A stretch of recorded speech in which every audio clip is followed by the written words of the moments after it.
Pemirsa Anda kembali menyaksikan Kominfo Newsroom. Pemirsa, aplikasi teknologi berbasis kecerdasan buatan atau AI saat ini mulai banyak digunakan untuk mempermudah pekerjaan manusia. Dan kehadiran AI ini tidak hanya menjamah sektor teknologi, namun juga telah masuk dalam sendi riset ilmiah. BRIN atau Badan Riset Inovasi Nasional sebagai lembaga riset negara tengah memanfaatkan penggunaan aplikasi AI tersebut dalam riset hewan dan juga tumbuhan. Dan pemirsa, untuk mengetahui sejauh mana BRIN mampu memanfaatkan kemajuan AI dalam penelitian khususnya terkait dengan biota laut, kita akan membahas pada dialog Kominfo Newsroom kali ini. Sudah bergabung bersama kita Ibu Dini Fronitasari selaku Prakayasa Media Bidang AI Pusat Riset Bioindustri Laut dan Darat BRIN. Halo Bu Dini. Halo Mbak, Sehat ya Bu? Alhamdulillah sehat. Alhamdulillah sehat. Bu Dini, kita langsung pada pembahasan kali ini Bu mengenai pemanfaatan AI oleh BRIN tentunya Bu Dini.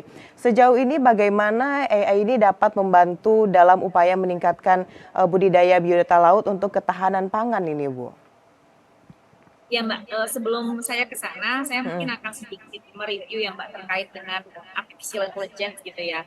Jika kita mereverse AI itu, kita mereverse pada simulasi kecerdasan yang memang kita tanamkan pada suatu mesin yang kita program untuk berpikir dan belajar seperti manusia. Nah, kita tentu saja tahu pemanfaatan AI itu melibatkan pengembangan sistem komputer yang juga misalnya melibatkan tugas-tugas manusia seperti persepsi visual misalnya untuk melihat, untuk mengenal suara, rekognisi, kemudian juga untuk mengambil keputusan, kemudian juga untuk mungkin problem solving. Nah, kita tahu AI itu salah satu cabang ilmu komputer yang applicable gitu ya, jadi bisa diterapkan di berbagai sektor, di antaranya mungkin kita bicara sektor kesehatan untuk memprediksi penyakit misalnya, kemudian di sektor transportasi kita semua tahu terkait dengan autonomous car misalnya seperti itu, dan tentu saja uh, yang tadi baru Mbak sebutkan kaitannya dengan budidaya biota laut, yaitu di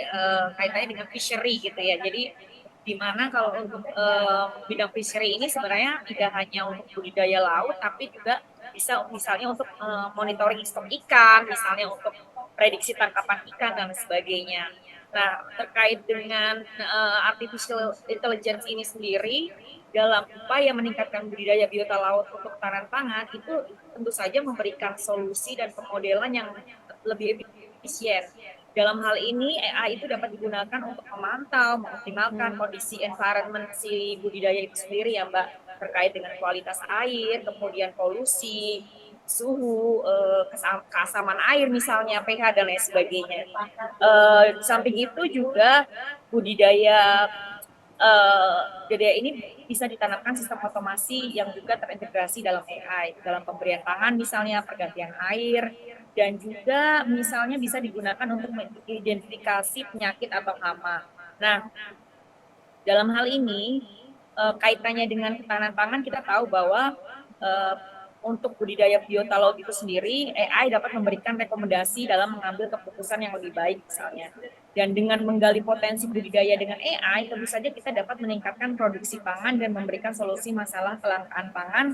Dan yang perlu digarisbawahi nih Mbak, jangan sampai dilupakan untuk memastikan keseimbangan antara ekosistem laut dengan regulasi environment atau regulasi lingkungan yang berlaku. Seperti itu. Jadi lebih bisa dikatakan penerapan AI yang sustainable itu tentu saja dapat meningkatkan budidaya biota laut, di mana nanti akan berdampak pada ketahanan pangan global seperti itu. Baik, berarti dengan penggunaan aplikasi AI ini bisa menghasilkan keputusan yang lebih baik begitu Bu ya daripada sebelumnya. Lalu kalau kita lebih ke spesifik aplikasinya Bu Dini, apa saja aplikasi AI yang dapat digunakan untuk budidaya biota laut tersebut Ibu? Banyak Mbak, misalnya sebagai contoh kan saya tadi katakan AI itu ilmu yang applicable di semua sektor, dan memang salah satu penerapannya ini dalam budidaya biota laut, di mana mungkin kita bisa menggunakan algoritma machine learning, deep learning, ataupun big data, ataupun analisa data untuk menerapkan ataupun bisa juga menerapkan autonomous system seperti misalnya drone untuk monitoring budidaya itu sendiri Mbak. Kemudian juga penerapan robotika gitu misalnya untuk memonitor dan memelihara keadaan environment budidaya itu sendiri, seperti misalnya sebagai contoh misalnya kita anggap budidaya lobster seperti itu, kita bisa gunakan AI itu uh, untuk memonitor lingkungan budidaya tersebut. Sebagai contoh lagi misalnya smart aquaculture lah kita bisa katakan. Smart aquaculture itu bisa kita gunakan misalnya sensor, kemudian kita bisa gunakan sistem analisa untuk memantau dan mengontrol misalnya konsumsi energi yang dipakai. Kan kita tahu bahwa budidaya itu butuh energi listrik, kemudian mungkin sumber daya air dan lain sebagainya. Kemudian juga bisa kita, tadi sudah saya sampaikan di depan gitu ya, bisa dilakukan juga pemantauan dan mitigasi dampak lingkungan, Mbak. Jadi kita bisa lihat bahwa memang budidaya perikanan, misalnya aquaculture ini, ketika diterapkan sistem AI, pemantauan, analisis, dan lingkungan secara real time itu bisa kita dapatkan ketika nanti pun kita hubungkan dengan IoT. Jadi kalau aplikasi artificial intelligence yang dapat digunakan dalam budidaya biota laut ini tentu saja sangat beragam, sesuai dengan konteksnya dan juga sesuai dengan biota laut apa yang akan dibudidaya seperti itu, Mbak. Baik, berarti bukan hanya dari segi bagaimana mengoptimalkan pertumbuhan dan produksi biota laut, tapi juga dapat meningkatkan efisiensi mengenai bagaimana keberlanjutan lingkungan di sekitar hal tersebut.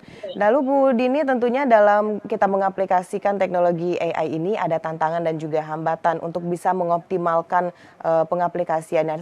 Sejauh ini sudah ada yang dirasakan Bu, tantangan atau hambatannya itu seperti apa saja dalam penggunaan teknologi AI ini Bu Dini? Baik, Pak. Kebetulan saya sebagai perekayasa matia di Pusat Riset Bioindustri Laut dan Darat, di mana kita melakukan beberapa budidaya biota laut ya Mbak ya. Jadi selama ini kalau saya rasa tantangannya tentu saja yang pertama pasti biaya dan kapasitas man hour ya Mbak. Kita tahu Ya. bahwa implementasi AI itu pasti membutuhkan investasi awal yang cukup signifikan, tidak murah gitu ya.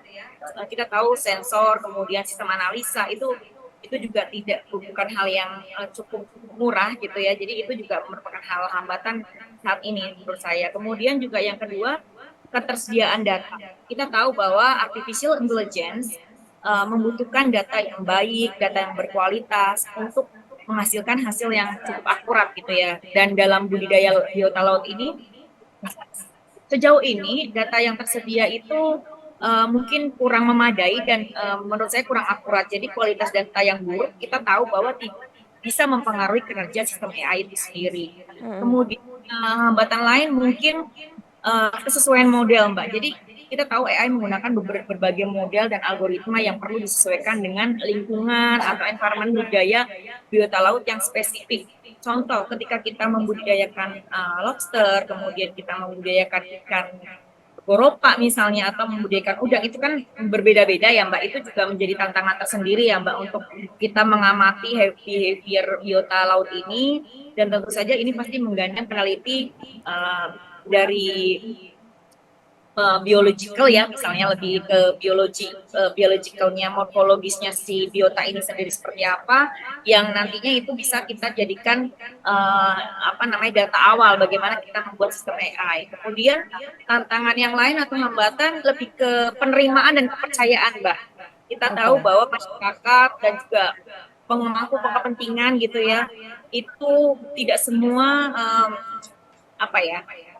banyak yang skeptis gitu loh Mbak terhadap keefektifan dan keandalan penggunaan AI itu sendiri. Jadi mungkin mereka merasa terancam bisa digantikan dengan AI gitu ya, dan mereka merasa bahwa potensi pergantian pekerjaan manusia bisa dengan teknologi seperti itu juga menjadi hambatan ya Mbak ya, karena memang kita harus memberikan awareness masyarakat bahwa AI itu adalah bukan pengganti, tapi AI itu adalah tools untuk mempermudah pekerjaan kita.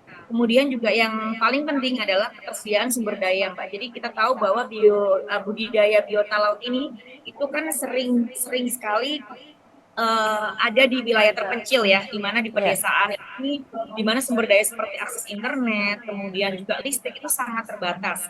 Dan ini tentu saja menjadi hambatan tersendiri untuk implementasi AI yang kita semua tahu memerlukan konektivitas internet yang stabil, kemudian listrik yang handal seperti itu. Dan tentu saja dalam menghadapi tantangan yang tadi, misalnya kayak seperti biaya dan man hour, ketersediaan data, kemudian juga kesesuaian model, penerimaan masyarakat, perlu dilakukan semacam kolaborasi lah Mbak, antara pelaku industri, kemudian juga peneliti itu sendiri sebagai researcher gitu ya, dan juga pemerintah untuk mengatasi hambatan dan mungkin lebih membranding lah, mempromosikan implementasi AI ini tidak menggantikan manusia kok gitu, tapi implementasi AI yang berkelanjutan, yang sustainable dan efektif dalam budidaya biota laut seperti itu. Baik Bu Dini, jadi hambatannya berupa kesesuaian model, terus adanya data yang kurang, serta biaya dan kepercayaan masyarakat. Namun BRIN tetap melakukan berbagai cara untuk bisa menghadapi tantangan tersebut untuk mengoptimalkan penggunaan AI. Lalu Bu Dini, dan kedepannya seperti apa nih Bu, harapan dan juga prospek dari BRIN sendiri terhadap pengembangan teknologi AI ini, terkhususnya dalam bidang budidaya biota laut Bu? Kalau harapannya bagi saya pribadi adalah pengembangan teknologi AI, terutama dalam budidaya biota laut itu memang saat ini sangat diperlukan, di mana kita tahu kita harus memiliki ketahanan pangan global ya Mbak ya. Jadi dengan adanya kemajuan sistem AI ini, dari ketepatan prediksi, kemudian penggunaan AI itu sendiri dalam sistem otomasi itu mungkin kedepannya bisa lebih kompleks gitu ya Mbak, dan pengembangan model yang dilakukan juga bisa mengatasi masalah-masalah yang lebih kompleks dalam budidaya biota laut. Di mana kita tahu bahwa Indonesia negara dengan sumber daya alam yang begitu melimpah gitu ya, terutama terkait dengan hasil-hasil laut gitu ya, itu luar biasa. Kalau misalnya kita tidak membudidayakan itu dan petani atau nelayan hanya mengambil di alam, itu juga bisa merusak ekosistem. Jadi memang ini harus budidaya ini terutama untuk biota-biota laut yang menjadi bahan pangan masyarakat Indonesia juga harus lebih ditingkatkan lagi, dan itu tadi kolaborasi antara pemerintah, pelaku industri dan juga researcher dalam hal ini sangatlah diperlukan seperti itu. Baik, berarti kembali lagi BRIN sudah menekankan bahwa AI ini bukan untuk menggantikan manusia, tapi untuk mempermudah segala jenis kegiatan atau pekerjaan manusia. Dan dari BRIN sendiri juga telah melakukan berbagai upaya ya Bu Dini ya, untuk bisa mengoptimalkan terutama dalam budidaya biota laut serta kolaborasi dengan instansi lainnya. Dan kita harapkan Bu Dini dengan AI ini BRIN terus bisa berkembang, memberikan informasi-informasi kepada masyarakat mengenai berbagai hal ilmu pendidikan tentunya. Baik, terima kasih Bu Dini sudah bersedia untuk berdialog pada Kominfo Newsroom kali ini, memberikan informasi mengenai bagaimana BRIN memanfaatkan teknologi buatan AI.